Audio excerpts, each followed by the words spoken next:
Hello everyone, कैसे हैं आप सभी लोग। एक बार फिर से मैं आप सबके लिए लेके आऊँ बहुत ही बेहतरीन शानदार और जानदार क्लास आईएमडी का। इससे पहले हम इसके 8 चैप्टर कवर कर चुके हैं। तो आज की जो हमारी स्पेशल क्लास होने वाली है उसमें हमने जितनी भी पढ़ाई की है, जितने भी हमने सब्जेक्ट, जितने भी चैप्टर हमने पढ़े हैं, आज उन सब का हम क्या करेंगे, क्विक रिवीजन करेंगे।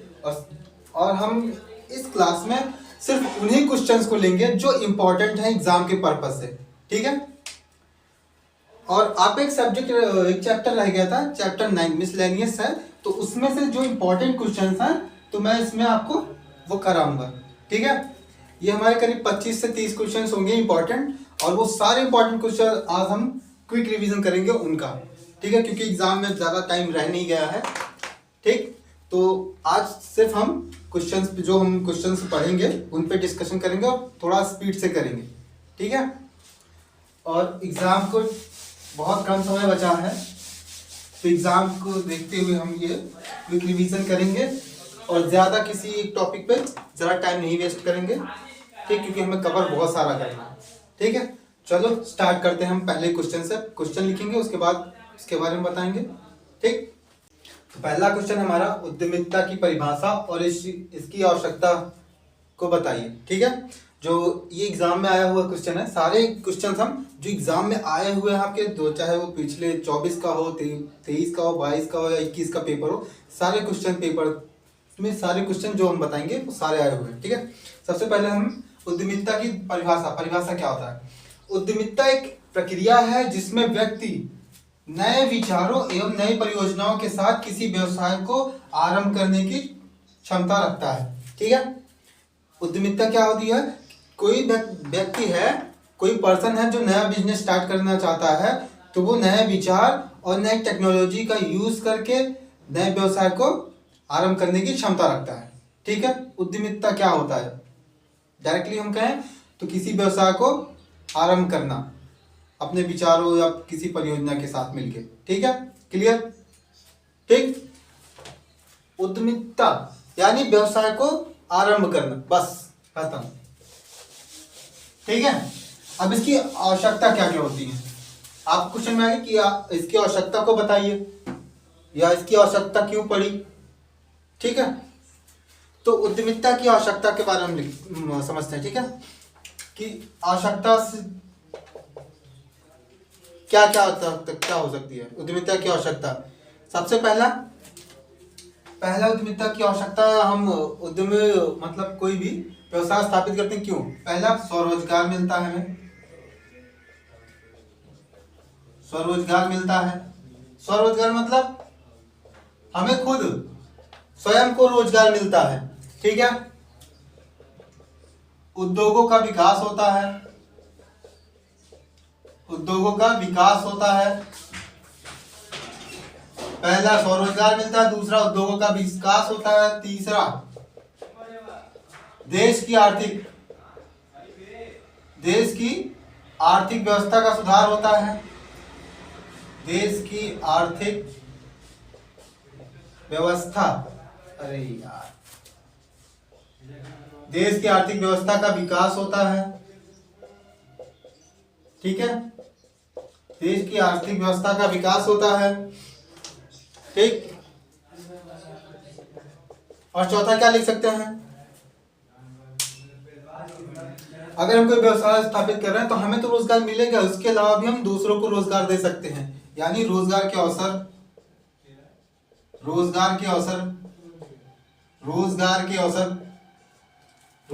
अवसर प्राप्त होते हैं या क्रिएट होते हैं नए नए अवसर। ठीक है, और आवश्यकता क्या पड़ती है कि भाई हम अपने यहाँ व्यवसाय कर रहे हैं, मतलब कोई व्यवसाय डाल दिया, हम यहाँ से हमारा मटेरियल बना, हम इसको बाहर बेच रहे हैं, तो उससे क्या होगा, वहां से पैसा आएगा हमारे यहाँ, तो हमारे देश का आर्थिक विकास हो गया। ठीक है, स्वरोजगार मिल गया हमें, उद्योगों का विकास हो गया, रोजगार के अवसर, नए नए अवसर क्रिएट हो रहे हैं। ठीक, और जब हम बाहर की मतलब अपने देश से बाहर अपने प्रोडक्ट को बेचेंगे तो क्या होगा, विदेशी मुद्रा का सृजन, विदेशी मुद्रा, विदेशी मुद्रा का सृजन यानी बाहर से पैसा आएगा हमारे देश में, आएगा कि नहीं। ठीक, और बहुत सारी चीजें लिख सकते हैं हम। ठीक, इसमें ये भी डाल सकते हैं कि उद्योगों की संख्या बढ़ जाएगी हमारे यहाँ। ठीक, पहले हमने जाना उद्यमिता की डिफिनेशन क्या होती है। उद्यमिता यानी व्यवसाय को शुरू करना, किसके साथ, नए विचार और परियोजना को एक साथ मिला के किसी व्यवसाय को शुरू करना। ठीक है, उसके बाद आवश्यकता क्यों, आवश्यकता क्या क्या है इसकी, या आवश्यकता क्यों पड़ी। स्वरोजगार मिलता है हमें, उद्योगों का विकास होता है इससे देश की आर्थिक व्यवस्था का विकास होता है, रोजगार के अवसर प्राप्त होते हैं, विदेशी मुद्रा का सृजन होता है और हमारे यहाँ उद्योगों की संख्या बढ़ती है। ठीक है, क्लियर। नेक्स्ट क्वेश्चन हमारा, एकल स्वामित्व क्या होता है, इसके लाभ का वर्णन करो। ठीक है, तो एकल स्वामित्व क्या होता है। एक मतलब किसी व्यवसाय का एक पर्टिकुलर, एक विशेष व्यक्ति ही मालिक होता है, मतलब कोई एक ही जिम्मेदार होता है उस व्यवसाय के लिए। ठीक है, एकल स्वामित्व व्यवसाय संगठन का सबसे सरल और सामान्य रूप होता है, क्योंकि छोटा सा व्यवसाय होगा, आप उसके मालिक स्वयं होंगे। ठीक है, इसमें स्वामित्व और संचालन एक ही व्यक्ति के पास रहता है। इसका जो स्वामित्व होता है और जो संचालन, जो उसको सुचारू रूप से चलाता है, वो सारी चीजें एक ही व्यक्ति के पास होती हैं। ठीक है, जो व्यवसाय के हर पहलुओं का व्यक्तिगत रूप से जिम्मेदार होता है। एकल स्वामित्व का मतलब समझ गए आप लोग, किसी व्यवसाय का कोई एक पर्टिकुलर व्यक्ति मालिक हो। ठीक है, जैसे साझेदारी में होता था कि दो या दो से अधिक लोग एक व्यवसाय के ओनर होते थे, लेकिन इसमें क्या होगा, ओनरशिप किसी एक व्यक्ति के पास ही होगा, वो ही उसका संचालन करेगा, उसके अंदर का जो भी क्रिया होगी उन सारी चीजों का वो व्यक्तिगत रूप से जिम्मेदार होगा। ठीक, एकल स्वामित्व व्यवसाय संगठन का सबसे सरल और आसान सामान्य रूप है। इसमें स्वामित्व और संचालन एक ही व्यक्ति के पास रहता है, जो व्यवसाय के हर पहलुओं का व्यक्तिगत रूप से जिम्मेदार होता है। ठीक है, अब इसके लाभ क्या क्या हैं देख लेते हैं। लाभ इसके लाभ, पहला पहला पहला क्या हो गया हमारा, पूर्ण नियंत्रण, जो कंट्रोल होगा वो पूरी तरीके से हमारे पास होगा। ठीक है, नेक्स्ट, गठन में आसानी, गठन में आसान होगा, छोटा सा होगा तो हम आसानी से इसको गठन में कर सकते हैं। ठीक है, पूर्ण नियंत्रण हो गया, गठन में आसानी हो गया। उसके बाद प्रत्यक्ष लाभ, प्रत्यक्ष लाभ, जो भी लाभ होगा इसका प्रॉफिट वो डायरेक्टली हमें होगा, जो उसका ओनर होगा उसको होगा। ठीक है, उसके बाद कर लाभ, यानी टैक्सेस की वजह से जितने भी प्रॉफिट होंगे वो सारा स्वयं को होंगे। ठीक है, और क्या लिख सकते हैं हम, व्यक्तिगत व्यवसाय होता है ये, व्यक्तिगत व्यवसाय मतलब स्वयं को रोजगार देने के लिए हम ये चालू कर सकते हैं। ठीक, एकल स्वामित्व हमने जाना है, एकल स्वामित्व मतलब किसी भी व्यवसाय का कोई एक व्यक्ति मालिक है। ठीक, उसके लाभ क्या क्या होते हैं, पूर्ण नियंत्रण होता है, गठन में आसानी होती है, प्रत्यक्ष लाभ होता है हमें, कर लाभ होता है, व्यक्तिगत व्यवसाय होता है ये। ठीक, क्लियर। नेक्स्ट हमारा क्वेश्चन है, एकल स्वामित्व और साझेदारी में अंतर। ठीक है, ये भी क्वेश्चन आपके एग्जाम में आया हुआ है, इन दोनों में डिफरेंस क्या क्या है। पहला डिफरेंस, सबसे पहला, एकल स्वामित्व मतलब मालिक एक होगा,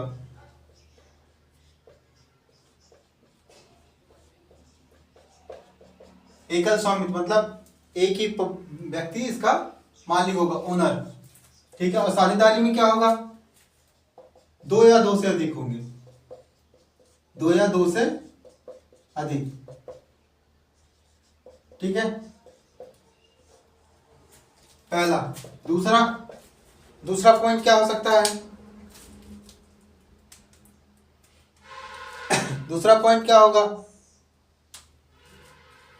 इसमें जो लाभ होगा, लाभ या हानि जो भी होगा वो मालिक का होगा, एक व्यक्ति का होगा, ऐसे लिख देते हैं। लाभ या हानि एक व्यक्ति की होती है, इसमें इसमें क्या होगा, इसमें ये क्या होगा, लाभ और हानि सबके बीच में बांटी हुई होगी, लाभ या हानि साझे में होगी। ठीक है, दो या दो से लोग हैं मालिक तो भाई जो प्रॉफिट होगा तो सबके बीच डिवाइड होगा, अगर लॉस हो रहा है तब भी सबके बीच में डिवाइड होगा। ठीक है, ठीक। उसके बाद क्या होगा, एकल स्वामित्व में आप पैसा खुद लगाते हैं, यानी पूंजी एक व्यक्ति लगाता है, एक व्यक्ति लगाता है। और इसमें क्या होगा, सब लोग मिलके लगाते हैं।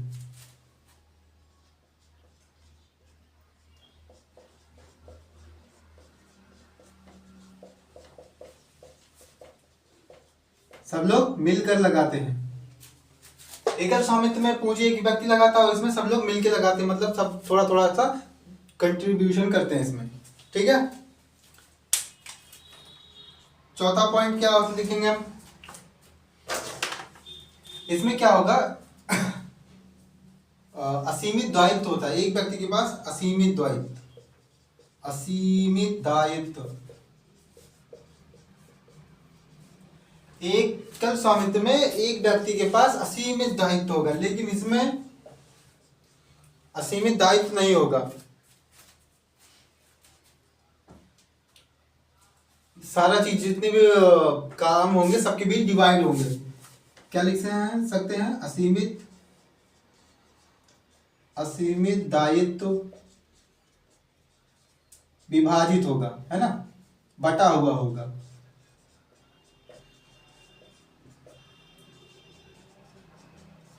क्या होगा, विभाजित होगा, सबके बीच में डिस्ट्रीब्यूट हुआ होगा।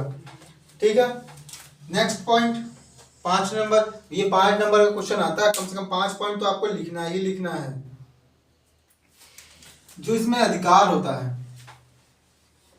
वो एक व्यक्ति के पास होगा, अधिकार मालिक के पास होगा, यानी ओनर के पास ही होगा।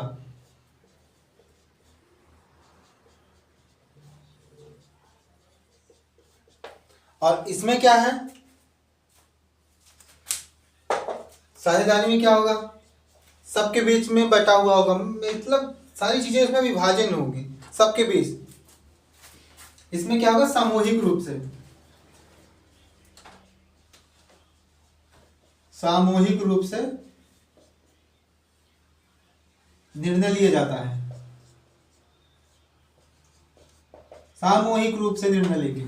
ठीक है, तो एकल स्वामित्व में क्या क्या हमने पढ़ा, देखो पहला तो एकल स्वामित्व डायरेक्टली लिख देंगे कि मालिकाना हक एक व्यक्ति के पास होता है, साझेदारी में 2 या 2 से अधिक के पास होता है। लाभ हानि किसी एक पर्टिकुलर व्यक्ति के लिए होता है, एक ही व्यक्ति जो है उसका प्रॉफिट हो रहा है लॉस हो रहा है वो उसका जिम्मेदार एक ही व्यक्ति होगा पर्टिकुलर। लेकिन साझेदारी में लाभ या हानि साझे में होगी, अगर लाभ 2 लोग हैं तो दोनों को लाभ प्रॉफिट मिलेगा, अगर लॉस हो रहा तो दोनों लोग उसको झेलेंगे। ठीक है, पूंजी एक व्यक्ति लगाता है, इसमें सब मिलकर लगाते हैं। ठीक है, दायित्व जितना भी काम हो रहा है उस सबका दायित्व किसी एक पर्टिकुलर व्यक्ति के पास होगा, यानी असीमित दायित्व होगा सारी चीजों का, वो जो भी चीजें हो रही है उस सारी चीजों का वो एक व्यक्तिगत रूप से जिम्मेदार होगा। असीमित दायित्व विभाजित होगा, भाई 2 लोग हैं तो जितना भी दायित्व जो भी सारी असीमित दायित्व है वो सब लोगों के बीच में थोड़ा थोड़ा डिस्ट्रीब्यूट होगा। उसके बाद अधिकार एक पर्टिकुलर व्यक्ति के पास होगा, सारी चीजों का जो भी डिसीजन लेना है वो सब एक ही व्यक्ति के पास होगा। और साझेदारी में क्या होता है, सामूहिक रूप से निर्णय लेते हैं, सब लोग बैठ के ये करना भाई ये नहीं करना। ठीक है, ये क्वेश्चन आता है आपके एग्जाम में, एकल स्वामित्व और साझेदारी में अंतर। ठीक है, नेक्स्ट क्वेश्चन हमारा है राज्य औद्योगिक नीति की विशेषताएं लिखिए। ये क्वेश्चन आता है एग्जाम में, राज्य औद्योगिक नीति की विशेषताएं लिखिए। ठीक है, यह आया हुआ है आपके पिछले 3 बार लगातार एग्जाम में आया हुआ है। ठीक, क्या क्या विशेषता होती हैं, चलो लिखते हैं। पहली विशेषता,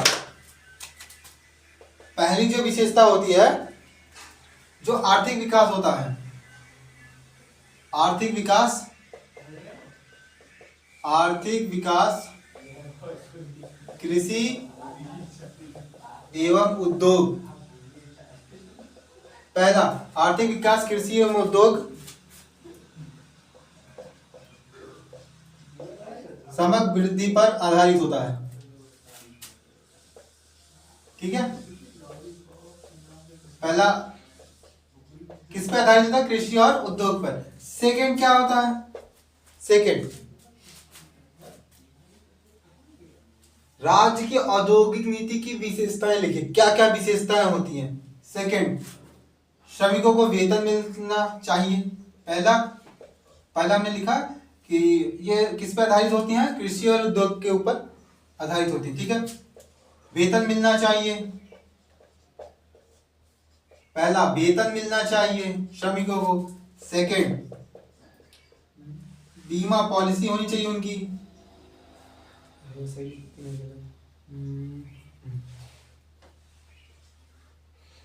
बीमा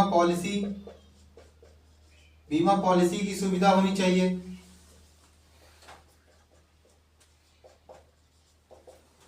ठीक है, बीमा पॉलिसी की सुविधा होनी चाहिए। फोर्थ वन, वेशभूषा एक समान होनी चाहिए।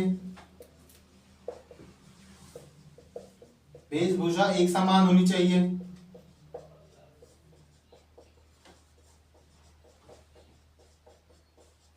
और पांचवा पॉइंट, चिकित्सा की सुविधा होनी चाहिए। चिकित्सा की सुविधा होनी चाहिए।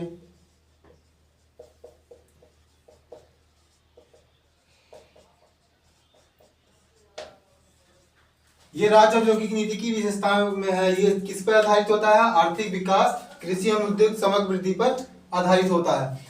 कर्मचारियों को वेतन मिलना चाहिए, इनकी बीमा पॉलिसी की सुविधा होनी चाहिए, वेशभूषा एक समान होनी चाहिए, चिकित्सा की सुविधा होनी चाहिए। उसके बाद और क्या होता? साप्ताहिक अवकाश मिलना चाहिए। क्या मिलना चाहिए? साप्ताहिक अवकाश, यानी हफ्ते में एक दिन छुट्टी होनी चाहिए। साप्ताहिक अवकाश मिलना चाहिए। ठीक है, जैसे आप लोग पढ़ते हो तो एक दिन संडे को छुट्टी लेते हो, लेकिन बीच में क्या आता? एक आधा दिन आप और नहीं आते हो। ठीक है, ये विशेषताएं हैं उसकी। और है भाई, कंपनी के अंदर साफ सफाई होनी चाहिए। साफ सफाई होनी चाहिए। ठीक है, साफ सफाई होनी चाहिए।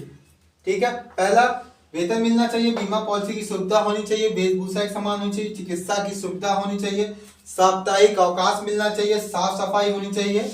और अगला है हमारा जो अगला पॉइंट है इसका, नेक्स्ट पॉइंट, एक क्वेश्चन और आता है इसमें, राज्य औद्योगिक नीति की जो विशेषताएं हैं, ऐसे ही क्या बोलते हैं इसको, एक और क्वेश्चन था आपका, कहाँ गया,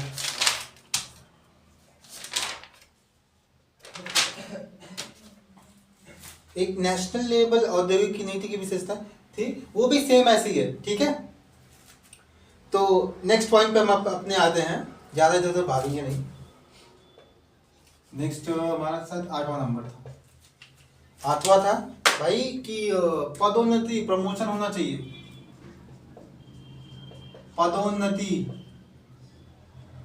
पदोन्नति की सुविधा मिलनी चाहिए।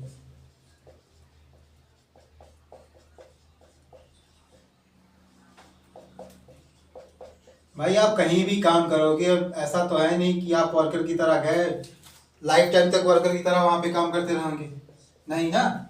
तो पदोन्नति की सुविधा होनी चाहिए, प्रमोशन मिलते रहना चाहिए सबको। और मृतक आश्रित एक की इंपॉर्टेंट है, मृतक आश्रित जो भी काम कर रहे हैं, इनकेस अगर उसको कुछ हो जाता है तो उसको भी एक विशेष सुविधा मिलनी चाहिए। मृतक आश्रित को विशेष सुविधा मिलनी चाहिए, विशेष सुविधा मिलनी चाहिए। ठीक है,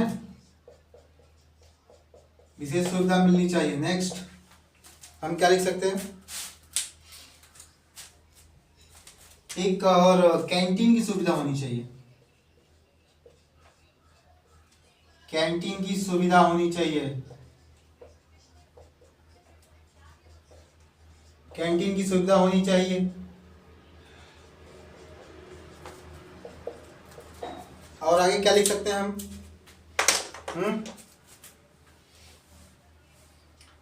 एक चीज तो हमने मिस कर दी, एक टाइम पीरियड के बाद वेतन भी तो बढ़ना चाहिए आपका, है ना? वेतन में समय समय पर बढ़ोतरी होनी चाहिए, वेतन में समय समय पर बढ़ोतरी। भाई महंगाई बढ़ती रहेगी तो अगर आपका वेतन नहीं बढ़ेगा तो फायदा क्या है? वेतन में समय समय पर बढ़ोतरी होनी चाहिए, ठीक है। ये 5 नंबर का क्वेश्चन आएगा, आप नॉर्मल 10-11 पॉइंट भी लिख देंगे, 10-11 पॉइंट तो आपको 5 नंबर पूरे मिल जाएंगे, ठीक है। ड्रेस सेम होना चाहिए आपको, साफ सफाई होनी चाहिए, चिकित्सा की सुविधा मिलनी चाहिए, बीमा पॉलिसी आपकी बीमा पॉलिसी की सुविधा होनी चाहिए, कैंटीन की सुविधा होनी चाहिए, है ना, अवकाश मिलना चाहिए आपको साप्ताहिक, प्रमोशन होना चाहिए आपका, वेतन बढ़ना चाहिए, ये सारी चीजें आप स्टेट इंडस्ट्रियल के अंतर्गत लिख के आएंगे, ठीक है। क्लियर है? नेक्स्ट क्वेश्चन हमारा केवीआईबी पर टिप्पणी लिखो, केवीआईबी और टीवीआईबी, टीवीआई और केवीआई पर टिप्पणी लिखने के लिए क्वेश्चन आता है आपके एग्जाम में 5 नंबर का, ठीक है। सबसे पहले हम देखेंगे केवीआईबी होता क्या है, यानी khadi village Industrial board, Khadi and Village Industrial board, ठीक है। ये क्या होता है? केवीआईबी भारत सरकार की एक वैधानिक संस्था है जो ग्रामीण क्षेत्रों में खादी एवं पारंपरिक उद्योगों को बढ़ावा देती है। पारंपरिक मतलब जो पहले से ही पीढ़ी दर पीढ़ी चले आ रहे हैं, ठीक है, जो व्यवसाय पीढ़ी दर पीढ़ी आगे चले आ रहे हैं, ठीक। इसे सन 1956 में KVIB Khadi and Village Industrial Board के आयोग अधिनियम के तहत स्थापित किया गया था। कब किया गया था? 1956 में, ठीक है। यह केवीआईबी बोर्ड के तहत काम करती है, ठीक। इसका काम क्या होता है? रोजगार के अवसर उपलब्ध कराना, पारंपरिक और हस्तशिल्प को बढ़ावा प्रोत्साहन देना। मतलब जो हमारे हाथ से प्रोडक्ट बनाने वाले कारीगर हैं जो पुराने, जैसे कढ़ाई बुनाई, ये सारी चीजों, इन सब चीजों को बढ़ावा देने के लिए इस बोर्ड की स्थापना की गई थी, ठीक है।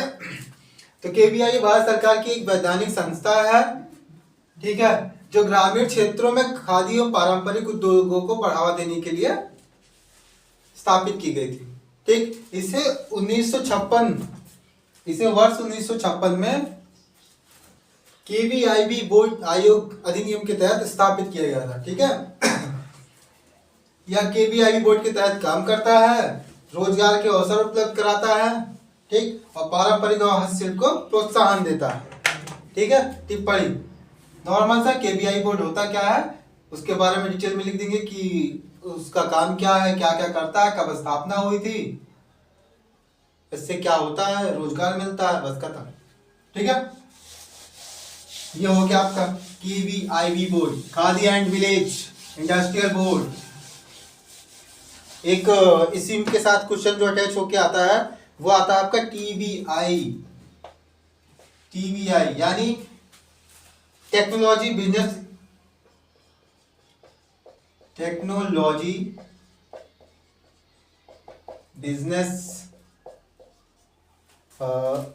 इंक्यूबेटर,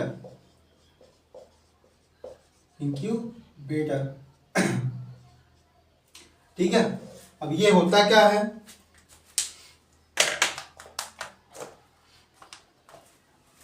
टेक्नोलॉजी बिजनेस जो ऐसा व्यवसाय जो व्यवसाय तकनीकी रूप से स्टार्ट किया गया हो, जिसमें तकनीक का यूज किया गया हो, ठीक है।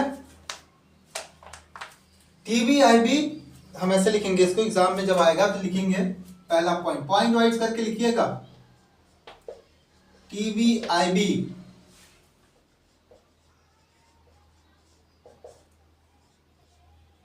तकनीकी के आधार पर स्थापित स्थापित व्यवसाय को संदर्भित करता है। क्या करता है? तकनीकी के आधार पर जो व्यवसाय स्थापित हुए हैं उनको संदर्भित करता है। भाई सिंपल सा, हम IMED पढ़ रहे हैं तो टेक्नोलॉजी का यूज किस लिए करेंगे? बिजनेस स्टार्ट करने के लिए, बस खत्म, सिंपल सा बात। और ठीक है, इसका काम क्या होता है? TBI नए विचारों को व्यवसाय रूप में परिवर्तित करता है या बदलता है, व्यवसाय रूप में बदलता है। ठीक है, ऐसे पॉइंट करके लिखिएगा एग्जाम में, इससे नंबर बढ़िया मिलेगा आपको। या नवाचार और अनुसंधान,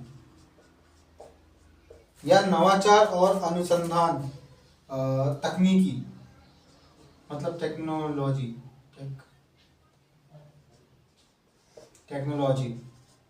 यह नवाचार और तकनीकी अनुसंधान को बढ़ावा देता है। क्या करता है कि भाई कोई भी व्यवसाय है, आप कोई भी व्यवसाय स्टार्ट कर रहे हैं तो उसमें टेक्नोलॉजी का यूज करिए। इससे क्या होगा? टाइम की बचत होगी और उसके बाद आपके जो प्रोडक्ट बनाएंगे आपकी इफिशियंसी अच्छी रहेगी, आपका स्टार्टअप बहुत अच्छे से ग्रो करेगा। उसके साथ साथ क्या करता है ये स्टार्टअप कोई भी व्यवसाय जब आप स्टार्ट कर रहे हो तो उसको क्या करता है? ये परामर्श देता है, परामर्श और मार्गदर्शन प्रदान करता है, मतलब आपको गाइड भी करता है। ये परामर्श और मार्गदर्शन प्रदान करता है। ठीक है, TBI तकनीकी के आधार पर स्थापित व्यवसाय को संदर्भित करता है। TBI नए विचारों को व्यवसाय रूप में बदलता है। यह नवाचार और तकनीकी अनुसंधान को बढ़ावा देता है। स्टार्टअप परामर्श और मार्गदर्शन प्रदान करता है। और क्या करता है? वित्तीय सहायता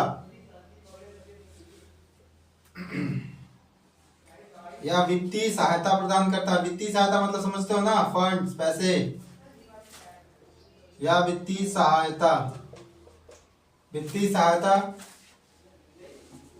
बुनियादी ढांचे या वित्तीय सहायता बुनियादी ढांचे और तकनीकी या बुनियादी ढांचा और तकनीकी सहायता प्रदान करता है। ठीक है,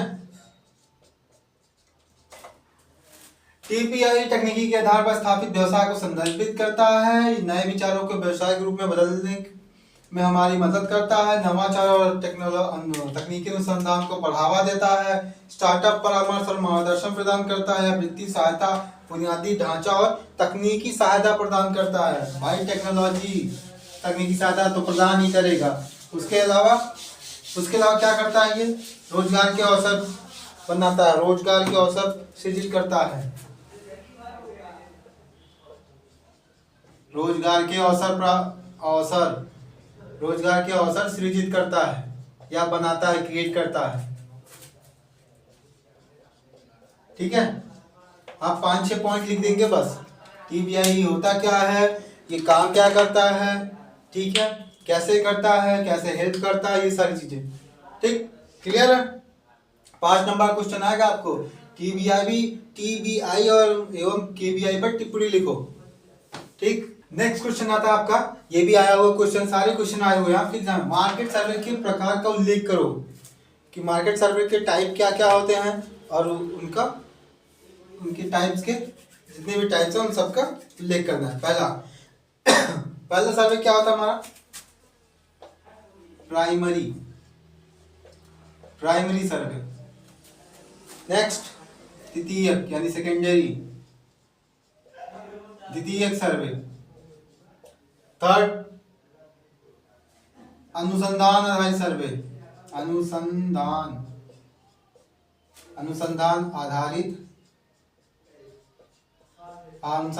आधारित सर्वे। और लास्ट वाला हमारा क्या होगा, निरंतर सर्वे, निरंतर सर्वे। ये 4 टाइप के इसके सर्वे होते हैं। सबसे पहला होता है प्राइमरी सर्वे। इसमें आपको लिखना है क्या, प्राइमरी सर्वे में क्या क्या होता है। प्राइमरी सर्वे में हम क्या करते हैं, जब भी हम कोई प्रोडक्ट बेचते हैं तो डायरेक्ट कस्टमर से जो हम फीडबैक लेते हैं वो क्या कहलाता है, हमारा प्राइमरी सर्वे। ठीक है, क्या क्या कहलाता है, प्राइमरी सर्वे कहलाता है। ठीक, डायरेक्ट हम कस्टमर से, ये क्या करते हैं, कस्टमर से फीडबैक, कस्टमर से क्या लेते हैं इसमें, फीडबैक। कस्टमर से डायरेक्ट हम कांटेक्ट करते हैं इसमें। ठीक, सेकेंडरी सर्वे में क्या करते हैं हम, जो गवर्नमेंट द्वारा रिपोर्ट तैयार की जाती है उससे हम नॉलेज अपना बढ़ाते हैं। ठीक है, उससे डेटा कलेक्ट करते हैं। ये गवर्नमेंट रिपोर्ट। पहला हम कस्टमर से डायरेक्ट फीडबैक लेते हैं जो कस्टमर के द्वारा होता है प्राइमरी में। सेकेंडरी में क्या होता है, गवर्नमेंट के द्वारा जो रिपोर्ट तैयार होती है उससे हम डेटा कलेक्ट करते हैं। ठीक है, दीदी सर में क्या करते हैं, सरकार द्वारा तैयार रिपोर्टों के आधार पर हम निर्णय लेते हैं, डिसीजन लेते हैं। ठीक है, जानकारी प्राप्त करते हैं। ठीक, नेक्स्ट हमारा अनुसंधान आधारित सर्वे या रिसर्च बेस्ड सर्वे। ठीक है, इसमें क्या होता है, इसमें हम खुद स्वयं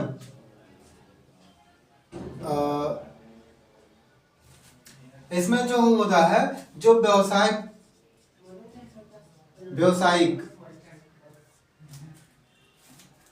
अध्ययन,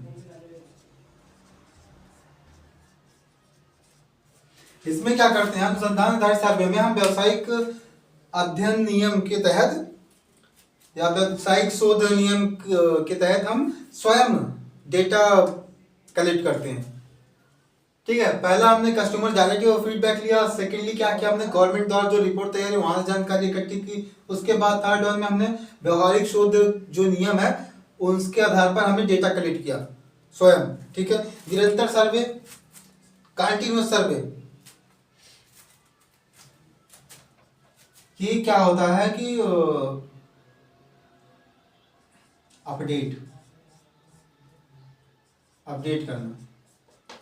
निरंतर सर्वे में क्या होता है कि हम हमेशा लगातार सर्वे करते रहते हैं कि हमारा प्रोडक्ट कैसा है, उसकी क्वालिटी कैसी है, कैसा मार्केट में बिक रहा है, कितना प्रॉफिट हो रहा है। इन सारी चीज़ों का लगातार हम हर चीज़ इसका डेटा इकट्ठा करते रहते हैं।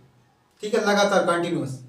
ठीक, प्राइमरी सर्वे तो ये हो गया आपके 4 टाइप के सर्वे, प्राइमरी, सेकेंडरी, उसके बाद रिसर्च बेस्ड सर्वे, नेक्स्ट आपका कंटिन्यूअस सर्वे था चौथा।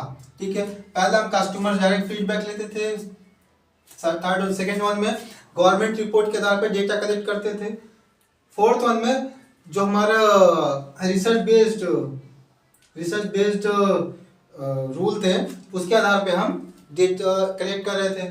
फोर्थ वन में हम क्या कर रहे थे, हम लगातार जो भी जानकारी हमें मिल रही थी, जो भी चीजें हम कर रहे थे उसके बारे में लगातार हम जानकारी इकट्ठी कर रहे थे। ठीक है, ये 4 टाइप की सर्वे, आपको खाली 2-2 लाइन लिखना है बस। ठीक है, आपका 5 नंबर मिलेगा इसमें। ठीक है, क्लियर। नेक्स्ट क्वेश्चन हमारा, मार्केट सर्वे में व्यवसायिक अवसरों की पहचान कैसे करें।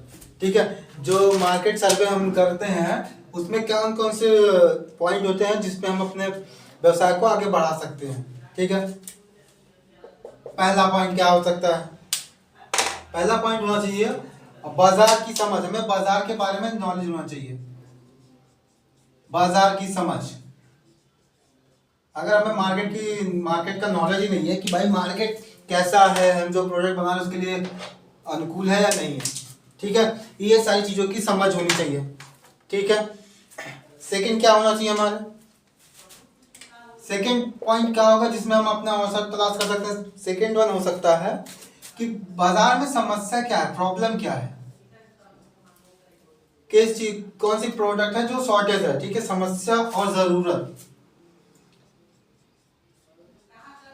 जरूरत की पहचान, ठीक है, कि मार्केट में किस चीज की कमी है और कौन सी चीज की जरूरत है। हम ये मतलब सही समय होगा हम अपने प्रोडक्ट को लॉन्च करने के लिए, ठीक है। थर्ड वन, प्रतिस्पर्धा का विश्लेषण, की कंपटीशन कितना है मार्केट में। हम जो भी प्रोडक्ट बेचने जा रहे हैं मार्केट में उसका कौन कौन है जो उस प्रोडक्ट को बेच रहे हैं, कि कंपटीशन कितना है मार्केट में, ये सारी चीजें जानेंगे। फोर्थ वन, शॉर्ट विश्लेषण। अब ये क्या होता है ये बताता हूं मैं आपको। स्ट्रेंथ, एस मतलब स्ट्रेंथ, हमारी स्ट्रेंथ क्या है, वीकनेस क्या है, वीकनेस क्या है, opportunity and threats. Opportunity spelling अरे अपॉर्चुनिटी एंड थ्रेट्स। इसमें क्या होगा कि हमारी स्ट्रेंथ क्या है, हमारी वीकनेस क्या है और अवसर कौन कौन से हैं, उन सारी चीजों का एनालिसिस करेंगे हम, ठीक है। उसके बाद क्या करेंगे हम, रुझानों की फीडबैक्स जो मिल रहे हैं हम उसका पहचान करेंगे। नए रुझानों की पहचान, नए रुझानों की पहचान करेंगे। जो नए नए रुझान आ रहे हैं मार्केट में कि ये प्रोडक्ट ऐसा है, इसमें ये डिफेक्ट आ रहे हैं, तो हम उस सब चीज़ों का इनका भी डेटा इकट्ठा करेंगे, कलेक्ट करेंगे, उस हिसाब से अपने प्रोडक्ट में इम्प्रोवाइजेशन करेंगे, ठीक। नेक्स्ट क्या करेंगे हम, व्यावसायिक अवसरों का परीक्षण करेंगे। व्यावसायिक अवसरों का परीक्षण,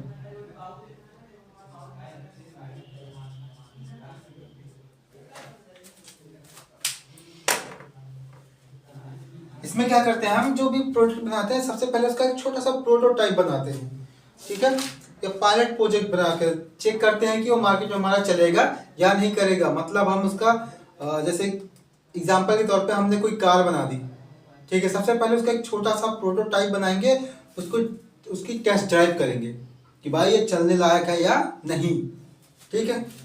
तो मार्केट सर्वे में व्यावसायिक अवसरों की पहचान कैसे करेंगे हम, सबसे पहले बाजार की नॉलेज लेंगे, क्या क्या मार्केट में समस्याएं आ रही है और जरूरत क्या क्या है, ठीक है। कंपटीटर कौन कौन है हमारा, प्रतिस्पर्धा का विश्लेषण करेंगे। उसके बाद हमारी स्ट्रेंथ क्या है, वीकनेस क्या है और अपॉर्चुनिटीज क्या क्या, अवसर कौन कौन से हैं, इन सब का विश्लेषण करेंगे। उसके बाद नए रुझानों की पहचान, कौन कौन से फीडबैक्स आ रहा है मार्केट से कि क्या प्रोडक्ट, कैसा प्रोडक्ट लॉन्च होना चाहिए मार्केट में जिसकी जरूरत है, ठीक है। व्यावसायिक अवसरों का परीक्षण करेंगे, प्रोटोटाइप पहले बनाएंगे किसी भी प्रोडक्ट का, उसको मार्केट में लेके जाएंगे, देखेंगे कि वो मार्केट में चल रहा है कि नहीं, बिक रहा है कि हमारा प्रोडक्ट कि नहीं, ठीक है। क्लियर, ये सारे ऐसे हेडिंग से लिख के एक एक लाइन लिख देना सबके अंदर, बस क्लियर है। ज्यादा कहानी नहीं लिखनी है, वरना आप एग्जामिनर को उल्लू बनाना चाहोगे तो आपको बना देगा, ठीक है। नेक्स्ट क्वेश्चन हमारा, प्रबंधन क्या होता है, इसके कार्य का उल्लेख करो, ठीक है। ये भी आपके एग्जाम में आया हुआ क्वेश्चन, सारे एग्जाम जो क्वेश्चन बताएंगे हम यहाँ पे सारे के सारे क्वेश्चन आपके एग्जाम में आए हुए हैं, ठीक है। तो सबसे पहले प्रबंधन क्या होता है। प्रबंधन क्या काम करता है कि किसी भी संगठन में जो भी हमारे पास संसाधन, जैसे हमारे पास शायद मशीनरी है, रॉ मटेरियल्स हैं या फिर हमारे वर्कर्स हैं, उन सबका सही उपयोग करके अधिकतम मैक्सिमम परिणाम प्राप्त करना है प्रबंधन का मेन काम होता है, ठीक है। ये प्रबंधन है। प्रबंधन क्या करता है कि संगठन के संसाधनों का उपयोग करके संगठन का जो गोल होता है, जो भी गोल सेट किया संगठन है उसको अचीव करता है, प्राप्त करना, ठीक है। उसके साथ साथ क्या करता है, ये कर्मचारियों को मार्गदर्शन और लीडरशिप, नेतृत्व प्रदान करता है, ठीक। प्रबंधन का कार्य संसाधनों का कुशल उपयोग करके अधिकतम परिणाम प्राप्त करना, ठीक है। ताकि हम समझने क्या है प्रबंधन होता क्या है, ये क्या काम करता है। प्रबंधन एक मैनेजमेंट जो है वो सारी चीजों को मैनेज करने का काम करता है ना।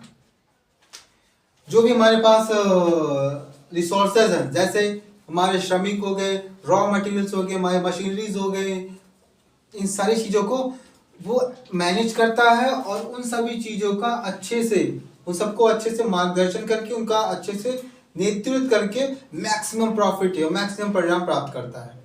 क्लियर है? मैनेजमेंट क्या होता है समझ में आ गया? ठीक। अब इसकी फंक्शंस क्या क्या होती हैं भाई, कार्य क्या क्या करता है, इसका जो फंक्शंस है वो इसके डिफिनीशन में छुपा हुआ है। कहाँ छुपा हुआ है? डेफिनेशन में। पहला क्या काम करता है ये? सबसे पहला काम क्या करता है? योजना बनाता है। योजना बनाना किसका काम होता है? मैनेजमेंट का। इसके काम क्या क्या, कार्य क्या क्या है? पहला योजना बनाना। आप इसका जो उल्लेख करना वो आप कर देंगे, या इसमें लिख देंगे कि भाई प्रबंधन क्या करता है कि संगठन के गोल को प्राप्त करने के लिए एक प्रॉपर प्लान बनाता है। बस खत्म। नेक्स्ट, संगठन करना। अब संगठन करना ये मत लिख देना कि लोगों का ग्रुप बनाना, नहीं, यहाँ पे वो नहीं होगा। इसमें क्या होगा, जो भी संसाधन है, जो भी रिसोर्सेज है हमारे, उन सब चीजों को क्या कहना, प्रबंधित करना। ठीक है? और जिम्मेदारी सौंपना, ये संगठन करना के अंतर्गत आएगा। ऐसा नहीं कि भाई 4 लोग मिलके 4 लोगों का ग्रुप बना दिया तो संगठन हो गया। उसके बाद कर्मियों का प्रबंधन, यानी जो हमारे वर्कर्स हैं, लेबर्स हैं, उनका प्रबंधन करना। अब इसमें क्या लिखेंगे आप? हाँ भाई, इसमें लिखेंगे कि कर्मचारियों की नियुक्ति करना, उनको प्रशिक्षण देना, प्रदान करना, ताकि वो हमारे काम करने के काबिल हो जाए। ठीक है? और सही व्यक्ति को सही स्थान पे तैनात करना कि कौन सा व्यक्ति कहाँ पे काम करेगा। ठीक। नेक्स्ट, उसके बाद क्या था? नेतृत्व प्रदान करना। नेतृत्व करता है, उन सबको सही मार्गदर्शन करता है कि किसको क्या काम करना है, कैसे करना है। ठीक है? ये सारी चीजें कौन करता है? ये सारी चीजें किसके अंतर्गत आती हैं? प्रबंधन।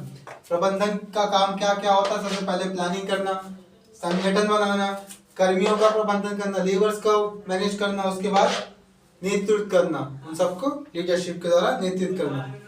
ठीक है? क्लियर है? हम एक क्वेश्चन को ज्यादा टाइम नहीं देंगे। ठीक है? जो इंपॉर्टेंट क्वेश्चन है वो सारे मैं लिखते जा रहा हूँ, आप नोट डाउन करते जाइए। उसके बाद क्या क्या लिखना है उसमें वो बताएंगे। ठीक है? तो नेक्स्ट क्वेश्चन हमारा, प्रबंधन के सिद्धांत बताइए। ये भी आपका क्वेश्चन आता है, 5 नंबर का आता है। तो इनके सिद्धांत के अंतर्गत तो हमारा सबसे एक है, पहला है हेनरी फील्ड, इनके 14 सिद्धांत थे। ठीक है? और उसके बाद FW टेलर, इनके कितने थे? 7। ठीक है?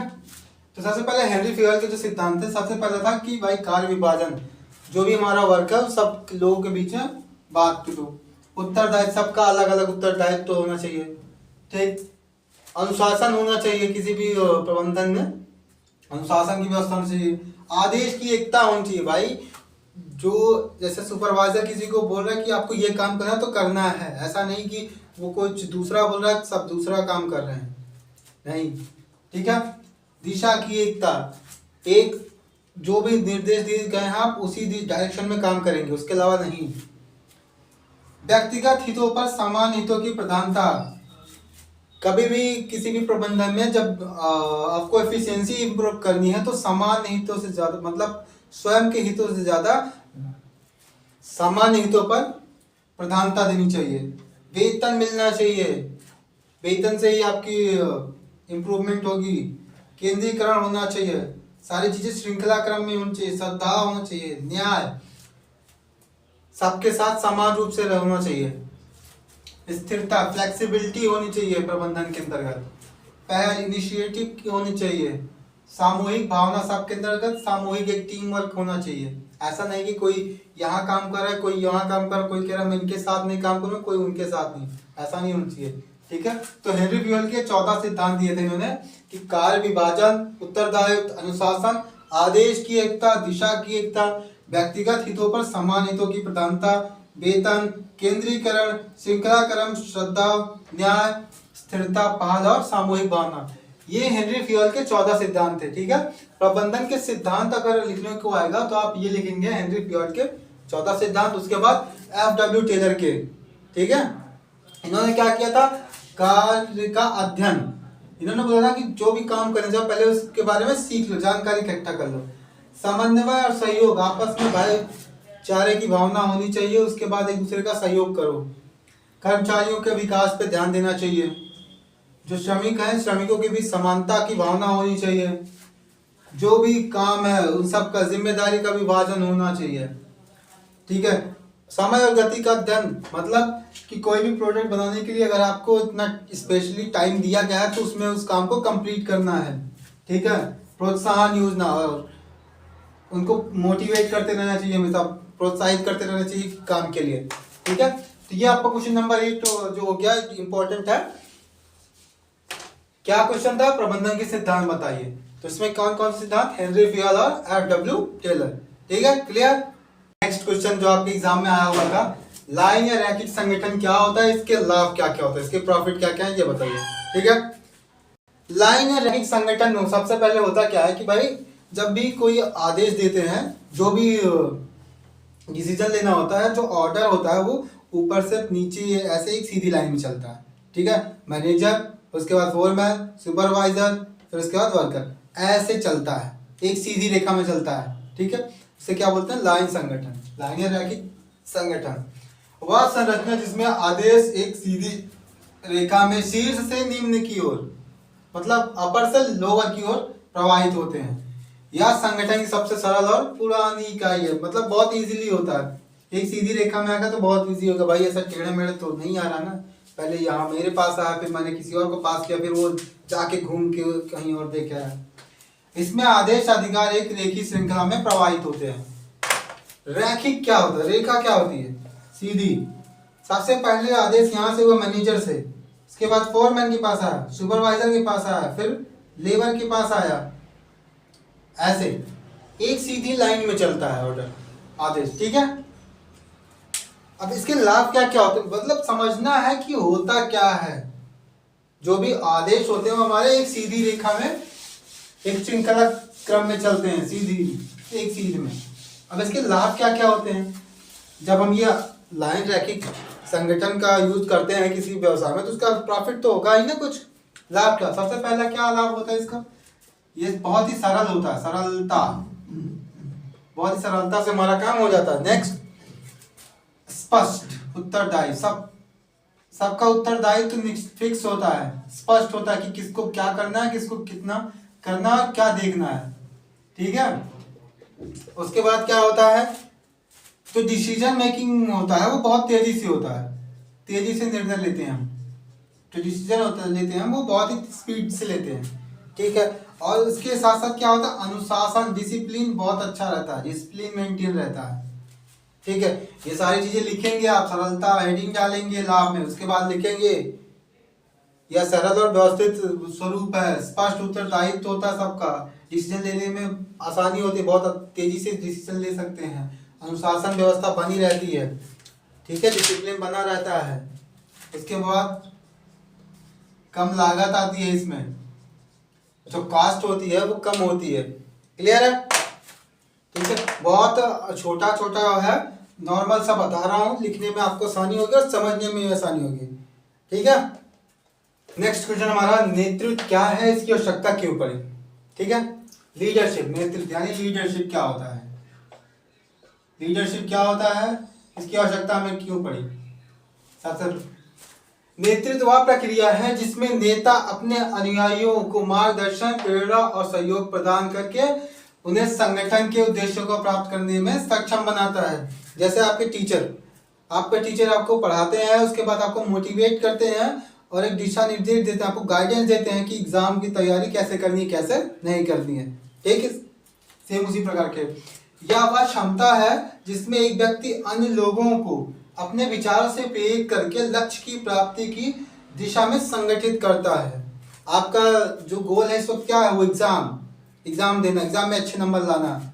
ठीक है, तो आपका टीचर क्या करता है, अपने जो उसकी समझ होती है उससे आपको पढ़ाता है, पढ़ाने के बाद आपको तैयार करता है ताकि आप उस गोल को अचीव कर सको। ठीक है, तो नेतृत्व क्या होता है? वह प्रक्रिया जिसमें नेता अपने अनुयायियों को मार्गदर्शन, प्रेरणा और सहयोग प्रदान करके उन्हें संगठन के उद्देश्यों को प्राप्त करने में सक्षम बनाता है। ठीक है, क्लियर है? यह वह क्षमता है जिसमें एक व्यक्ति अन्य लोगों को अपने विचारों से प्रेरित करके उन्हें उनके लक्ष्यों को प्राप्ति की दिशा में संगठित करता है। क्लियर है? लीडरशिप क्या होता है? किसी भी ग्रुप को मैनेज करना, उनको सही मार्ग पे ले जाना, क्या कहलाता है? लीडरशिप कहलाता है। अब इसकी आवश्यकता क्यों पड़ी? इसकी आवश्यकता क्यों पड़ी? सबसे पहला, लक्ष्य की प्राप्ति।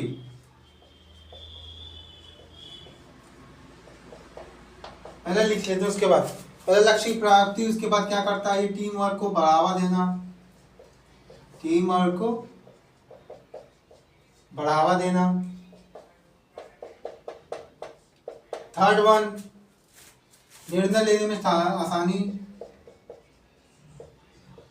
निर्णय लेने में सहायक।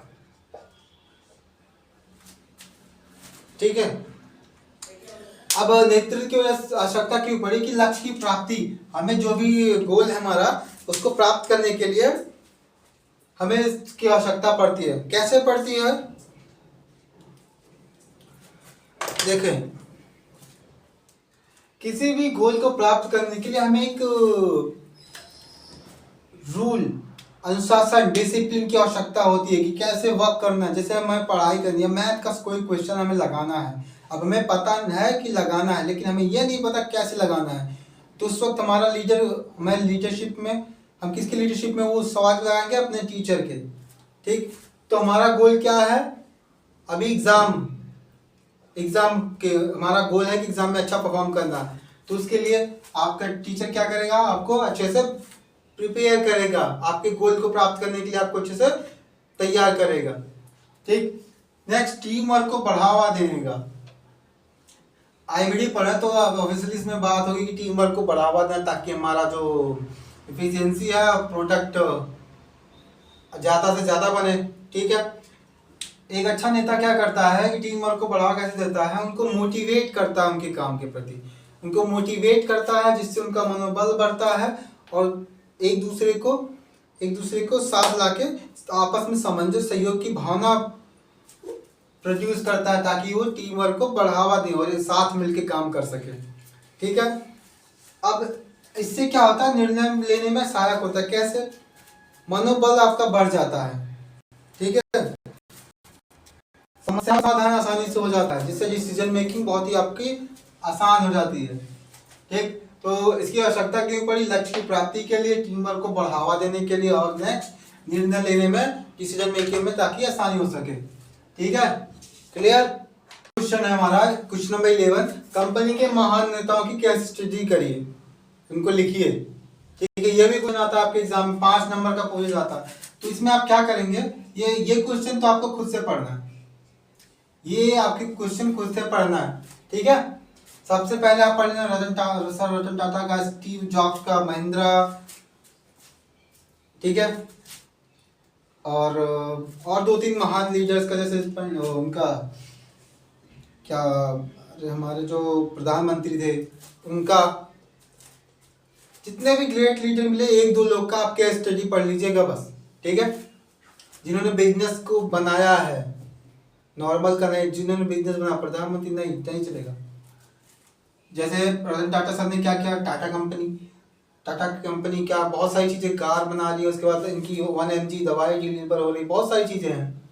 ठीक है, स्टीव जॉब, एप्पल के सीईओ, आपने उनका नाम सुना होगा, Lenskart.com, लेंसकार्ट के ओनर का देख लेना। उसके बाद बहुत सारे हैं, बोट कंपनी, अमन का भी, आप इन सब का महान जो नेता हैं, इन कंपनी के महान नेता, इन सबकी केस स्टडी कर लीजिए, ये आप खुद करना है। तो नेक्स्ट क्वेश्चन जो आपके एग्जाम में आता है, क्वेश्चन नंबर 12, अभिप्रेरण क्या है? स्वमोटिव का महत्व बताइए। अभिप्रेरण मतलब मोटिवेशन क्या होता है, और सेल्फ मोटिवेशन का महत्व बताइए।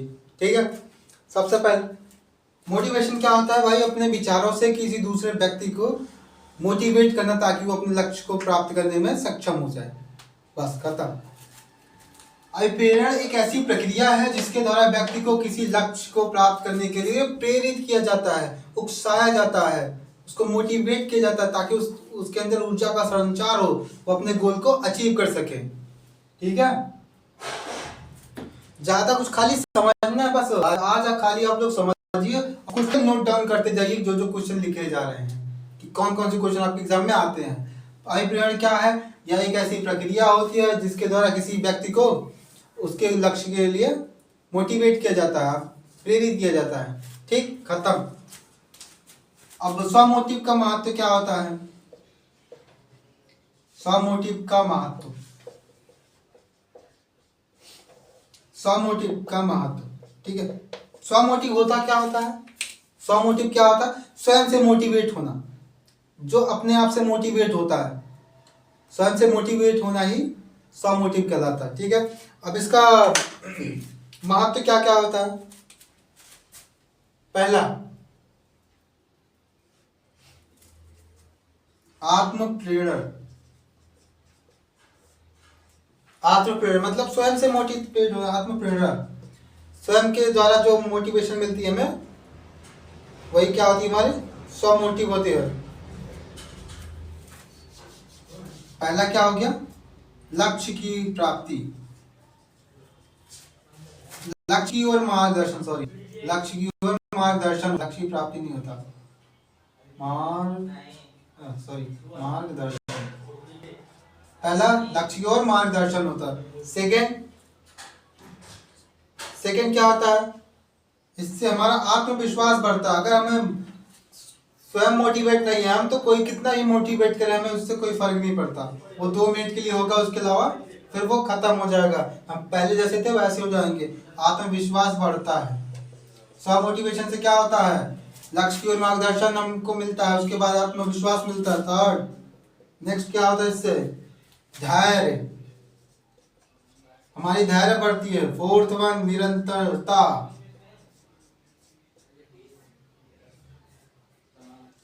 अब एग्जाम हमारा 10 दिन बाद है, हम पढ़ाई सोच रहे हैं कि एग्जाम आने के 2 दिन पहले करेंगे। नहीं, आप अगर हम आज से स्टार्ट करेंगे 10वें दिन तक हमारा पूरा कंप्लीट हो जाएगा, हमारा रिवीजन हो जाएगा, 2 दिन बाद रिवीजन हो जाएगा। हम मतलब निरंतर पढ़ाई करेंगे। ऐसा नहीं आज पढ़ाई की 2 दिन छोड़ दिया, निरंतरता खत्म हो जाएगी। तो स्व मोटिवेशन का महत्व क्यों है? क्योंकि ये लक्ष्य को मार्गदर्शन प्रदान करता है, उसके अलावा आत्मविश्वास को बढ़ाता है, उसके बाद धैर्य हमारा बढ़ाता है, उसके बाद निरंतरता, हमारे निरंतरता किसी काम को कंटिन्यूस करने के लिए वो हमें मोटिवेट करता है ताकि हम काम को निरंतर तरीके से लगातार करते रहें। ठीक है, मोटिवेशन क्या होता है? अभिप्रेरण क्या होता है? जिसके द्वारा हम किसी व्यक्ति को उसके लक्ष्य की प्राप्ति के लिए मोटिवेट यानी प्रेरित करते हैं। क्लियर? स्व मोटिवेट का महत्व क्या क्या होता है? लक्ष्य को मार्गदर्शन प्रदान करता है, आत्मविश्वास बढ़ाता है, हमारे धैर्य को बढ़ाता है, हमारे काम को निरंतर करने में भी हमें प्रेरित करता है। क्लियर है? ठीक है, एक क्वेश्चन है हमारा, क्वेश्चन नंबर 13, मानव संसाधन प्रबंधन क्या है, इसके उद्देश्य लिखिए। HRM, ह्यूमन रिसोर्स मैनेजमेंट होता क्या है? ह्यूमन रिसोर्स मैनेजमेंट यानी जो हमारे पास कर्मचारी हैं उन सबको मैनेज करना ही ह्यूमन रिसोर्स के अंतर्गत आता है। क्लियर? चलिए चलते हैं। मानव संसाधन प्रबंधन होता क्या है कि मानव संसाधन प्रबंधन किसी भी संगठन में सबसे महत्वपूर्ण कार्यों में से एक है जो कर्मचारियों से संबंधित सभी गतिविधियों प्रक्रियाओं को संभालता है। क्या करता है ये? जो कर्मचारियों से संबंधित सभी गतिविधियां होती हैं और प्रक्रिया होती है उन सबको संभालता है। कौन संभालता है? HRM, human resource management. ये कर्मचारी से जुड़ी जितने भी काम होते हैं उन सारे कामों को संभालता है। ठीक है, HRM क्या होता है पता है? ह्यूमन रिसोर्स मैनेजमेंट, मानव संसाधन प्रबंधन क्या होता है? जो कर्मचारियों से जुड़ी सारी गतिविधियों और प्रक्रियाओं को संभालता है। क्या कहलाता है? ह्यूमन रिसोर्स मैनेजमेंट कहलाता है। अब इसका उद्देश्य देखते हैं, उद्देश्य क्या क्या होता है इसका? भाई उद्देश्य क्या क्या है? सबसे पहले उद्देश्य में होगा जो संगठन का लक्ष्य है उनको पूरा करना, संगठन के लक्ष्यों को प्राप्त करना, संगठन के लक्ष्यों को प्राप्त करना। ठीक है। सेकेंड हम क्या लिख सकते हैं, एंड थर्ड कर्मचारी संतुष्टि,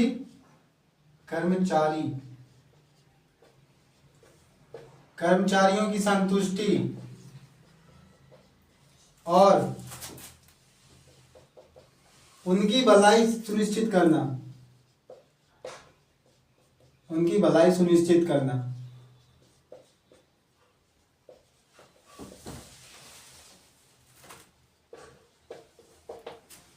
अब कर्मचारियों की संतुष्टि और भलाई क्या सुनिश्चित हो रही है, पी या ऐसा है उनका वेतन टाइम टू टाइम बढ़ रहा है, उनका प्रमोशन करके। ठीक है। उसके अंदर क्या करता है एचआरएम का, क्या उद्देश्य होता है, कर्मचारियों की चयन प्रक्रिया, भर्ती, कर्मचारियों का चयन और भर्ती प्रक्रिया, चयन और भर्ती प्रक्रिया करता है, भर्ती प्रक्रियाओं का संचालन। ठीक है। क्या क्या करता है, संगठन के लक्ष्यों को प्राप्त करने को प्राप्त करता है। ठीक है। उसके बाद क्या करता है, कर्मचारियों की संतुष्टि और भलाई सुनिश्चित करने का काम करता है, कर्मचारियों का चयन और भर्ती प्रक्रियाओं का संचालन करता है। कौन करता है, एचआरएम, मानव संसाधन प्रबंधन। ठीक है, ह्यूमन रिसोर्स मैनेजमेंट। ये 5 नंबर क्वेश्चन आपको नॉर्मल साइज के बारे में लिखना है। उसके बाद संगठन के लक्ष्यों को प्राप्त करना, उद्देश्य क्या क्या है ऐसे डालना है हेडिंग। उसके बाद में लिख देना कि संगठन के द्वारा जो निर्धारित लक्ष्य है उनको प्राप्त करने में एचआरएम महत्वपूर्ण भूमिका निभाता है। ठीक, ऐसे इसमें भी एक लाइन लिख लें इसमें। क्लियर। नेक्स्ट क्वेश्चन हमारा मार्केटिंग और सेल्स क्या होता है। ठीक है, तो ये भी क्वेश्चन आपका 5 नंबर का पिछले साल आया था। ठीक है। मार्केटिंग क्या होती है कि जब भी हम कोई प्रोडक्ट बेचते हैं तो उसके बारे में हमारे जो कस्टमर है उनको जागरूक करना और उसके प्रति उनको आकर्षित करना, उसका एडवर्टाइजमेंट करना, ताकि जो हमारे कस्टमर है प्रोडक्ट को देख के उसके प्रति आकर्षित हो जाए और उस प्रोडक्ट को खरीद ले। ये क्या कहलाता है, मार्केटिंग कहलाता है। किसी उत्पाद के बारे में ग्राहक को जानकारी प्रदान करना और उन्हें उत्पाद के प्रति आकर्षित करना क्या कहलाता है, मार्केटिंग कहलाता है। अपने प्रोडक्ट को ले जाके मार्केट में फैलाना, उसके बारे में सबको जानकारी प्रदान करना, उसका एडवर्टाइजमेंट करना, किसी तरीके से मार्केट में प्रोडक्ट की जानकारी देना सब लोगों को, ग्राहकों को, क्या कहलाता है, मार्केटिंग कहलाता है। अब सेल्स क्या होता है, किसी उत्पाद को ग्राहक को बेचना और उनसे धन एकत्र करना। सेल्स का मतलब होता है कि आप कस्टमर के पास जाके अपने प्रोडक्ट को बेच रहे हैं, उनसे पैसे ले रहे हैं। सेल्स का मतलब होता है प्रोडक्ट देना, पैसे लेना। और मार्केटिंग का मतलब होता है कि प्रोडक्ट को के बारे में जानकारी देना और उसके बाद उसका विज्ञापन करना। ठीक है। मार्केटिंग और सेल्स क्या होता है, मार्केटिंग के अंतर्गत होता है प्रोडक्ट के बारे में हम जानकारी डिस्ट्रीब्यूट करते हैं, एडवर्टाइजमेंट करते हैं, प्रोडक्ट का प्रचार प्रसार करते हैं। लेकिन सेल्स में क्या करते हैं, प्रोडक्ट का प्रचार प्रसार नहीं करते, डायरेक्ट बेचते हैं इसको, है ना। क्लियर है। मार्केटिंग और सेल्स क्या होता है, खाली समझिए, उसके बाद लिखना आपको अपनी भाषा में लिखिएगा, सब लोग अपनी भाषा में। ठीक है, क्लियर। नेक्स्ट क्वेश्चन है क्वेश्चन नंबर 15 आपका है, वैट और जीएसटी क्या होता है, मतलब वैल्यू एडेड टैक्स और जीएसटी क्या होता है। सबसे पहले value added tax, value added tax क्या होता है, मूल्य वर्धित कर, एक अप्रत्यक्ष कर है जो वस्तुओं और सेवाओं की बिक्री पर लगाया जाता है। ठीक है, या प्रत्येक चरण में वस्तु या सेवा के मूल्य के में वृद्धि के आधार पर वसूला जाता है। ठीक है, ये होता क्या है बेसिकली कि जैसे कोई भी प्रोडक्ट बन रहा है, जैसे जैसे उसका मूल्य रेट बढ़ेगा उस आधार पे उससे टैक्स वसूला जाता है। जैसे ही किसी भी प्रोडक्ट का रेट बढ़ा तुरंत ही वैल्यू एडेड टैक्स वैट आपसे वसूल लिया जाएगा। ठीक है। सबसे पहले ये रॉ मटेरियल है, इसका रेट डाउन था, उस पर आपसे ले लिया गया। उसके बाद जब वो एक प्रोडक्ट के रूप में तैयार हुआ, उसके बाद थोड़ा सा रेट बढ़ा तो वहाँ पे टैक्स। जैसे ही किसी भी प्रोडक्ट का रेट जैसे स्टेप वाइज स्टेप बढ़ेगा वैसे ही आपसे वो वसूला जाएगा। ठीक है। वैल्यू एडेड टैक्स, जैसे ही उसकी वैल्यू ऐड हुई यानी बढ़ी तो आपसे टैक्स ले लिया गया, है ना। डायरेक्ट वैल्यू एडेड टैक्स क्या होता है, क्या वैल्यू का मतलब जैसे ही वैल्यू ऐड मतलब बढ़ी तो टैक्स आपसे ले लिया जाएगा। तो वैट क्या होता समझ में आया। वैल्यू जैसे बढ़ी किसी प्रोडक्ट की, जैसे जैसे बढ़ती है आपसे टैक्स ले लिया जाएगा। ठीक। और जीएसटी के आने के बाद ये बहुत ही 2-3 चीजों पे लागू होता है, उसके अलावा किसी पे लागू नहीं होता। क्लियर है। अब जीएसटी क्या होता है, सबसे पहले इसको फुल फॉर्म लिख दीजिएगा, good service taxes, tax, good service tax. ठीक है। यह भी एक अप्रत्यक्ष कर प्रणाली है जिसे 1 जुलाई 2017 को लागू किया गया। यह एक राष्ट्र एक कर के सिद्धांत पर आधारित है। ठीक है। जो पूरे देश में वस्तुओं और सेवाओं की आपूर्ति पर लगाया जाता है। क्लियर है। इसकी विशेषता क्या क्या है कि एकीकृत कर प्रणाली है, मतलब एक कर एक राष्ट्र एक कर के ऊपर ये काम करता है। ठीक है। और गंतव्य आधारित कर है, मतलब एक बार जैसे प्रोडक्ट यहाँ से बना हमारा प्रोडक्ट जहां तक बिकेगा उस इन सब के बीच में एक ही बार टैक्स वसूला जाएगा। कितनी बार वसूला जाएगा, खाली एक बार। ठीक है। Input tax credit. क्लियर। ठीक है। और इसका स्लैब ऑफ जीएसटी का स्लैब कैसा होता है, 0%, 5%, 12%, 18 और 28। ये कैसे वसूल जाता है, या तो 5% के रूप में, या तो 12%, या तो 18%, या तो 28%, या तो टैक्स फ्री, ऐसे वसूल जाता है। ये स्लैब ऑफ जीएसटी है। ठीक है। खाली आपको समझो, उसके बाद अपने हिसाब से अपने अकॉर्डिंग एग्जाम में लिखना, आपको पॉइंट वाइज पॉइंट करके। ठीक है। ज्यादा कहानी नहीं लिखी, नॉर्मल से लिख के आना। अगर आप एग्जामिनर को उल्लू बनाओगे तो आपको नंबर देने, आपको भी उल्लू बना देगा वो आपसे ज्यादा स्मार्ट है। ठीक है। नेक्स्ट क्वेश्चन आपका, मुनाफा और हानि खाता क्या, प्रॉफिट एंड लॉस अकाउंट क्या क्या होता है। यह आपका एग्जाम में आया हुआ है क्वेश्चन, 5 नंबर का पूछा जाता है। तो प्रॉफिट और हानि खाता क्या होता है कि यह एक वित्तीय विवरण होता है, या एक वित्तीय विवरण है। प्रॉफिट एंड लॉस अकाउंट क्या होता है, एक वित्तीय विवरण होता है, वित्तीय विवरण होता है, वित्तीय विवरण है जो क्या काम करता है, जो व्यापार का जो सकल लाभ होता है, सकल लाभ और हानि, सकल लाभ और सकल हानि, सकल लाभ और सकल हानि की गणना करता है, क्या करता है। प्रॉफिट एंड लॉस अकाउंट क्या होता है कि एक वित्तीय विवरण होता है जो आपके सकल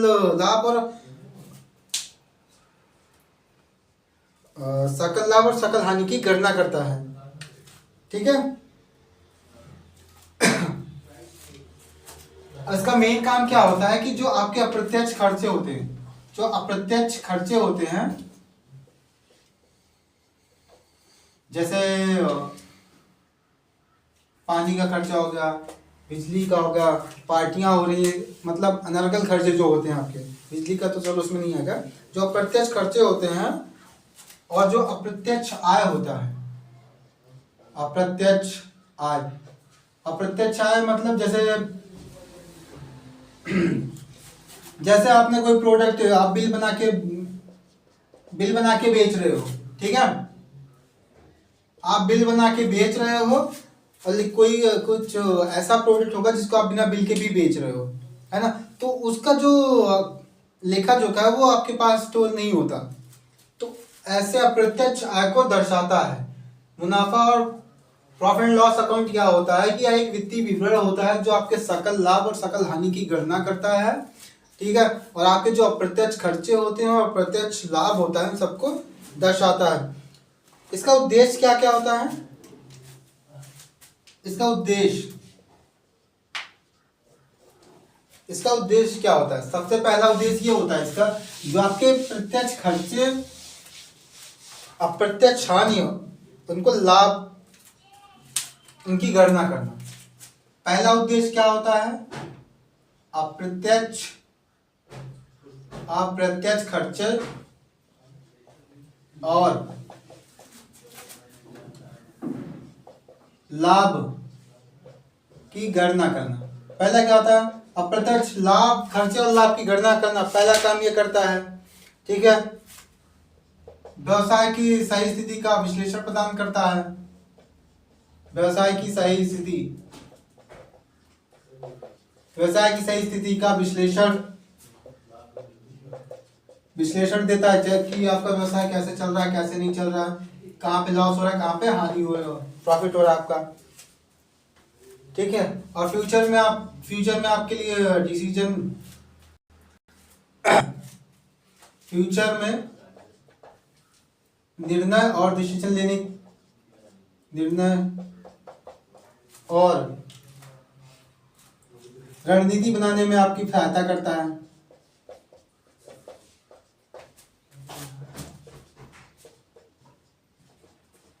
पहला उद्देश्य क्या होता है? यह प्रत्यक्ष खर्चे और लाभ की गणना करता है, व्यवसाय की सही स्थिति का हमेशा आपको विवरण देता रहता है और आगे आपका डिसीजन और स्ट्रेटजी बनाने में, अपने बिजनेस के लिए रणनीति बनाने में आपकी मदद करता है। ठीक है, ठीक है, क्लियर है? नॉर्मल सा लिखना, ज्यादा कुछ करना नहीं। आप ये क्वेश्चन नोट डाउन करते जाना। जैसे किसी को लग रहा है कि ये नहीं समझ में आ रहा, तो आप क्वेश्चन नोट डाउन करते जाना। आप इससे क्या होगा, आपके पास क्वेश्चंस होंगे और आप इसके आधार पे पढ़ पाएंगे। जैसे कुछ बच्चे होते हैं नहीं है, वन नाइट फाइट वाले, उनके लिए ये बहुत इंपॉर्टेंट हो जाएगा। क्लियर? नेक्स्ट क्वेश्चन है आपका, बैलेंस शीट क्या होती है, इसके उद्देश्य को स्पष्ट करो। ठीक है, बैलेंस शीट क्या होती है, इसके उद्देश्य को स्पष्ट करें। ठीक है, बैलेंस शीट क्या होते हैं? ये जैसे प्रॉफिट एंड लॉस अकाउंट था, वैसे ही सेम एक वित्तीय विवरण है, वित्तीय विवरण होता है। बैलेंस शीट एक वित्तीय विवरण होता है।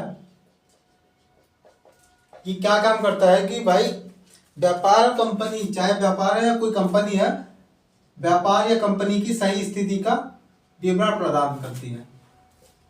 व्यापार और कंपनी की स्थिति का, कि किस स्थिति में आपकी कंपनी चल रही है, प्रॉफिट में है, लॉस में है, व्यापार कंपनी की स्थिति का विवरण प्रदान करती है, विवरण प्रदान करती। ठीक है, क्या और इसमें सबसे मेन पॉइंट क्या होता है, जो सारी विवरण होते हैं वो डेट वाइज होते हैं। कैसे होते हैं? डेट वाइज, कि आपका लेन देन कब कितना हुआ, किस डेट को कितना हुआ, ठीक है, किस दिन को हुआ, इसमें डेट मेंशन होती है। बाकी सारी सीट होती हैं जो है सेम उसी की तरह ये भी काम करता है। जैसे प्रॉफिट एंड लॉस अकाउंट था, सेम वैसे ये भी काम करता है, वैसे उसी के यूज के लिए होता है, लेकिन इसमें खाली डेट मेंशन होती है। इसमें क्या होता है, डेट जो है आपकी वो मेंशन में होती है। ठीक है, इसमें डेट मेंशन होती है कि किस तारीख को आपने कितना पैसा मार्केट से लिया है या किसी को दिया है, आपने प्रोडक्ट को किसको बेचा है, किसने कितना पैसा दिया है, प्रारूप क्या था पैसे लेन देन का। ठीक है, क्लियर है? ये क्या करती है, जो आपकी देनदारियां होती हैं, देनदारी समझते हो ना, जो भी आप के ऊपर कर्जा होता है, जो भी आपके पैसे होते हैं आपके ऊपर, किसी दूसरे का कर्ज, उन सारी चीजों को देनदारियां और परिसंपत्ति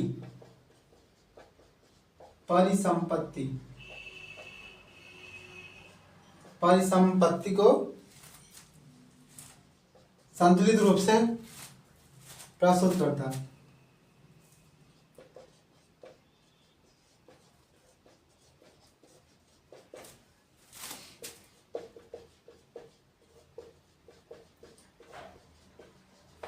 ठीक है, बैलेंस शीट क्या होता है? यह वित्तीय विवरण, एक प्रकार का वित्तीय विवरण जो व्यापार और कंपनी की स्थिति का विवरण प्रदान करती है।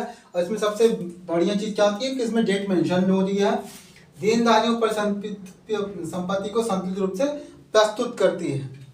ठीक है, इसका उद्देश्य क्या क्या है? उद्देश्य आप लिख लेना कि वित्तीय स्थिति का विवरण प्रदान करना, पर संपत्ति और देनदारियों के बीच संतुलन स्थापित करना, व्यापार के निवेश और ऋण संबंधी निर्णयों में सहायता करना। ठीक है, जो भी आप जो भी व्यापार में आपके निवेश है, जो भी आपके पैसे लगा रहे हैं आपके व्यापार में, और आप कहाँ कहाँ से उधार ले रहे हैं, कर्ज ले रहे हैं, उन सारी चीज़ों में डिसीजन करने के लिए आपको सहायता प्रदान करती है बैलेंस शीट। ठीक है, उद्देश्य में यही लिख देना है बेसिकली। ठीक है, क्लियर है। क्वेश्चन नंबर 17 ये था आपका। आप क्वेश्चन को नोट डाउन करते जाना है कि एग्जाम में आएगा जरूर। ठीक है, नेक्स्ट क्वेश्चन है आपका TQM, टोटल क्वालिटी मैनेजमेंट। ये मोस्ट इंपॉर्टेंट क्वेश्चन है आपका, ये इंपॉर्टेंट है ही, सारे क्वेश्चन इंपॉर्टेंट है आपके, लेकिन ये बहुत ही मोस्ट इंपॉर्टेंट है। TQM, total quality management, total quality management. अब ये होता क्या है? जैसे टोटल मतलब सारी, क्वालिटी मैनेजमेंट मतलब प्रबंधन, सारी क्वालिटी का प्रबंधन क्या क्या रहता है? Total quality management. तो TQM संगठन की सभी रूपांतरण प्रक्रियाओं का नियंत्रण करता है। टोटल मतलब सभी क्वालिटी जितनी भी प्रक्रियाएं होती हैं, मैनेजमेंट यानी नियंत्रण करता है, जिससे कि ग्राहक की आवश्यकताओं को सर्वोत्तम आर्थिक विधि द्वारा संतुष्ट किया जा सके। TQM प्रोसेस, TQM होता क्या है? टोटल क्वालिटी मैनेजमेंट, जितनी भी तरह की प्रक्रियाएं हो रही है कंपनी या व्यवसाय के अंतर्गत, सारी चीजों को नियंत्रित करना क्या कहलाता है? TQM कहलाता है। अब TQM प्रोसेस ये होता कैसे? इसका PDCA के नाम से होता है, यानी प्लानिंग, डू, चेक, एक्ट। योजना बनाना, क्रियान्वित करना योजना को, फिर उसके बाद निरीक्षण करना, उसके बाद लागू करना, ये प्रोसेस होता है। PDCA, योजना, क्रियान्वित करना, निरीक्षण, लागू। ये याद करने में आपको आसानी होगी कि मतलब प्रोसेस कैसे होता है TQM में। कैसे होता है? पहले प्लान, उसके बाद क्रियान्वयन, डू, चेक, एक्ट। ठीक है, समझ में आया? TQM क्या होता है? संगठन की सभी रूपांतरण प्रक्रियाओं का नियंत्रण करता है, जिससे कि ग्राहक की आवश्यकताओं को सर्वोत्तम आर्थिक विधि द्वारा संतुष्ट किया जा सके। मतलब कम से कम लागत में उनकी डिमांड को पूरा किया जा सके। टोटल क्वालिटी मैनेजमेंट का काम यही होता है। इसकी प्रोसेस क्या क्या होती है? योजना बनाना, प्लान, क्रियान्वित करना, डू, निरीक्षण, फिर उसके बाद चेक करना, उसके बाद लास्ट आता है हमारा एक्ट, लागू। अब इसके लाभ क्या क्या हैं, बेनिफिट्स क्या क्या होते हैं TQM के? ठीक है, पहला लाभ क्या क्या होता है? पहला हो गया हमारा उत्पाद की कमियों को दूर करता है। उत्पाद की कमी को दूर करता है, कमियों को दूर करता है। उत्पाद की कमियों को दूर करता है। टोटल क्वालिटी मैनेजमेंट पहला काम क्या करता है? उत्पाद की कमियों को दूर करता है। नेक्स्ट क्या करता है? बाजार की नीड को चिन्हित करता है, मतलब पॉइंट करता है कि कौन सी बाजार में किस चीज की नीड होती है। ठीक है, और इससे क्या होता है? कंपनी की लागत में कमी आती है, किसी प्रोडक्ट की लागत में कमी आती है। क्लियर है? इससे क्या क्या बेनिफिट्स होते हैं? सबसे पहला, उत्पाद की कमियों को दूर करता है, बाजार की नीड को चिन्हित करता है, कंपनी की लागत कम आती है, कंपनी की लागत कम आती है। TQM क्या होता है? इसके लाभों को, ये इंपॉर्टेंट है, आप इसको जरूर नोट डाउन कर लीजिए। ठीक है, क्लियर है? नेक्स्ट आपका क्वेश्चन है JIT क्या होती है, कैसे कार्य करती है? JIT यानी जस्ट इन टाइम, ये भी आपके एग्जाम में पूछा हुआ क्वेश्चन है। ठीक है, जस्ट इन टाइम मतलब समय, जितना समय मिला है हमें काम करने के लिए, हम उतने ही समय में काम को पूरा कर रहे हैं। ठीक है, यह एक उत्पाद और प्रबंधन प्रणाली है। यह कैसी प्रणाली है? एक उत्पाद प्रबंधन प्रणाली। ठीक है, सही समय पर सही मात्रा में संसाधन उपलब्ध कराना किसका काम है? JIT। ठीक है। जस्ट इन टाइम यह प्रणाली बर्बादी को कम करती है तथा दक्षता को बढ़ाती है और लागत घटाने पर ध्यान केंद्रित करती है। इससे क्या होता है, हमारी जो लागत है वो कम आती है, लागत कम आती है। ठीक है। JIT का फुल फॉर्म क्या होता है? Just in time. यह एक उत्पाद और प्रबंधन प्रणाली है, सही समय पर सही मात्रा में संसाधन उपलब्ध कराना। ठीक है। यह प्रणाली बर्बादी को कम करती है तथा दक्षता बढ़ाती है। JIT लागत कम करती है तथा दक्षता बढ़ाने पर ध्यान केंद्रित करती है। क्लियर है? JIT का मतलब समझ में आया? अब यह कैसे काम करती है ये समझते हैं। JIT काम कैसे करती है? ठीक है। JIT काम कैसे कर, जस्ट इन टाइम काम कैसे कर? सबसे पहले क्या करती है, जो मांग होती है, मार्केट की जो नीड है उसका पूर्वानुमान करती, पहले से अनुमान लगाती है। ठीक है। ये मांग का पूर्वानुमान करती है। नेक्स्ट उसके बाद आपूर्ति श्रृंखला का समन्वय। नेक्स्ट क्या करती, सबसे पहले मांग की पूर्वानुमान लगाती, कितनी मार्केट में आवश्यकता है, कितना हमें बनाना है। उसके बाद उस हिसाब से ये आपूर्ति श्रृंखला मतलब सप्लायर और उत्पादन टीम के बीच तालमेल बनाकर सामग्री सही समय पर पहुंचाती है। ठीक है। नेक्स्ट छोटे उत्पादन चक्र। ये थोड़े छोटे छोटे भागों में उत्पादन प्रक्रिया को अंजाम देती है। इससे क्या होता है कि मटेरियल का वेस्ट कम होता है। ठीक है। वेस्टेज को खत्म करती है, वेस्टेज को खत्म करना। ठीक है। ये इसका कार्य है। ठीक। सबसे पहले क्या करती है, मांग का पूर्वानुमान करती है, आपूर्ति श्रृंखला का समन्वय। उसके बाद छोटे छोटे उत्पादन चक्र स्थापित करती है ताकि उसके बाद वेस्टेज को खत्म करती है। छोटे छोटे उत्पादन चक्र से क्या होता है कि जो वेस्टेज होता है मटेरियल, रॉ मटेरियल का, वो कम हो जाता है। ठीक है। इसके लाभ क्या क्या होते हैं? लागत कम आती है। जैसे JIT जब स्टार्ट किया पढ़ना हमने, होती क्या है उसी में लाभ आ गया था हमारा। इन्वेंट्री की लागत को कम करती है, उत्पादन प्रक्रिया में लचीलापन लाती है। ठीक है। और वेस्टेज को कम करती है, खत्म करती है, गुणवत्ता पर ध्यान केंद्रित करती है। ठीक है।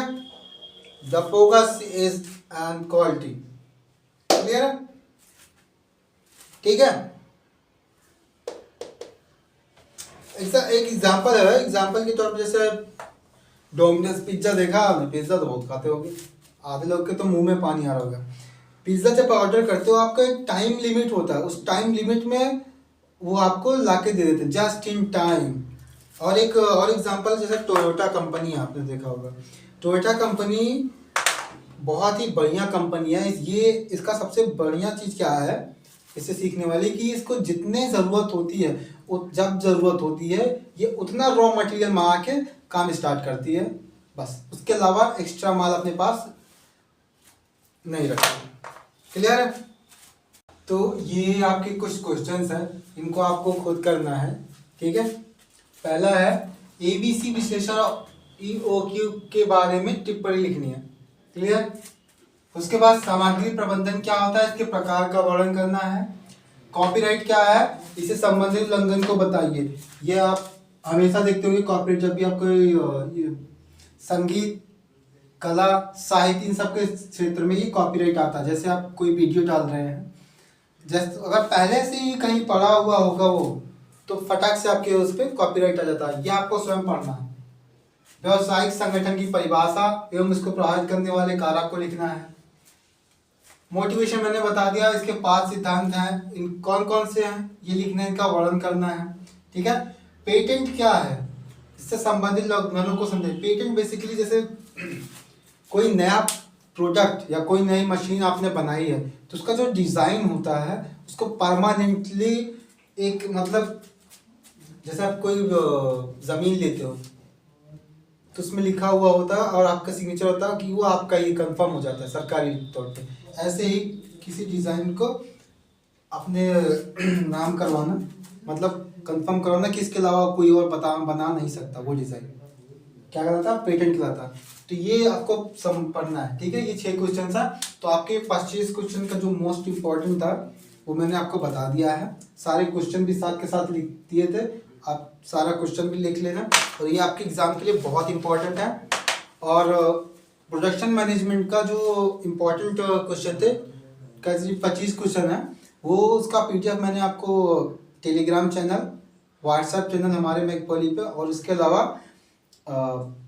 यूट्यूब चैनल पे भी वो आपको प्रोवाइड करा दिया है। उसके अलावा इसका जो भी 25 क्वेश्चन इम्पोर्टेंट क्वेश्चन का ये वीडियो है, वीडियो तो आपको मिल ही जाएगी। उसके अलावा और ये क्वेश्चन का PDF भी आपको प्रोवाइड करा देंगे, ठीक है। तो सब लोग एग्ज़ाम पे ध्यान दीजिए, एग्ज़ाम आपका होने वाला है। जिसको जहाँ से अच्छा लगे वहाँ से पढ़ाई करो, ठीक है। और कोशिश करो कि एग्ज़ाम में अच्छा नंबर है, ठीक है। क्लियर। तो आज का सेशन यही समाप्त करते हैं, मिलते हैं जल्दी अगले सेशन के साथ। धन्यवाद।